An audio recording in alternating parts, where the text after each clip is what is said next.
خطبہ نمبر 72 آپ علیہ السلام کے خطبے کا ایک حصہ، جس میں لوگوں کو صلوات کی تعلیم دی گئی ہے اور صفات خدا اور رسول صلی اللہ علیہ وآلہ وسلم کا ذکر کیا گیا ہے۔ بسم اللہ الرحمن الرحیم۔ اللہ تعالی کی صفات۔ اے خدا، اے فرش زمین کے بچھانے والے اور بلند ترین آسمانوں کو روکنے والے اور دلوں کو ان کی نیک بخت یا بدبخت فطرتوں پر پیدا کرنے والے، رسول خدا صلی اللہ علیہ وآلہ وسلم کی صفات۔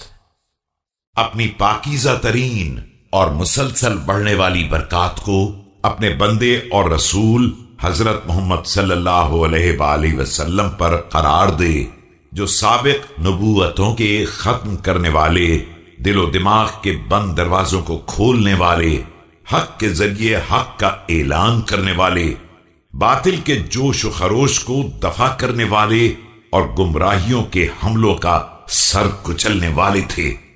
جو بار جس طرح ان کے حوالے کیا گیا انہوں نے اٹھا لیا، تیرے امر کے ساتھ قیام کیا، تیری مرضی کی راہ میں تیز قدم بڑھاتے رہے، نہ آگے بڑھنے سے انکار کیا اور نہ ان کے ارادوں میں کمزوری آئی، تیری وحی کو محفوظ کیا، تیرے عہد کی حفاظت کی، تیرے حکم کے نفاذ کی راہ میں بڑھتے رہے، یہاں تک کہ روشنی کی جستجو کرنے والوں کے لیے آگ روشن کر دی اور گم کردہ راہ کے لیے راستہ واضح کر دیا۔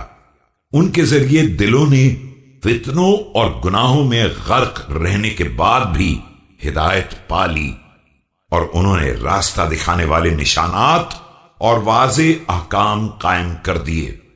وہ تیرے امانت دار بندے، تیرے پوشیدہ علوم کے خزانہ دار، روز قیامت کے لیے تیرے گواہ، حق کے ساتھ بھیجے ہوئے اور مخلوقات کی طرف تیرے نمائندے تھے۔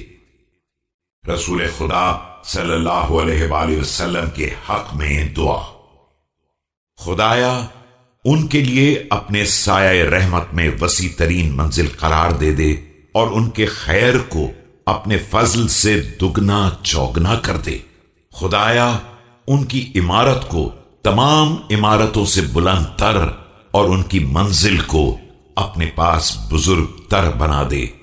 ان کے نور کی تکمیل فرما اور اپنی رسالت کے صلے میں انہیں مقبول شہادت اور پسندیدہ اقوال کا انعام عنایت کر کہ ان کی گفتگو ہمیشہ عادلانہ اور ان کا فیصلہ ہمیشہ حق و باطل کے درمیان حد فاصل رہا ہے۔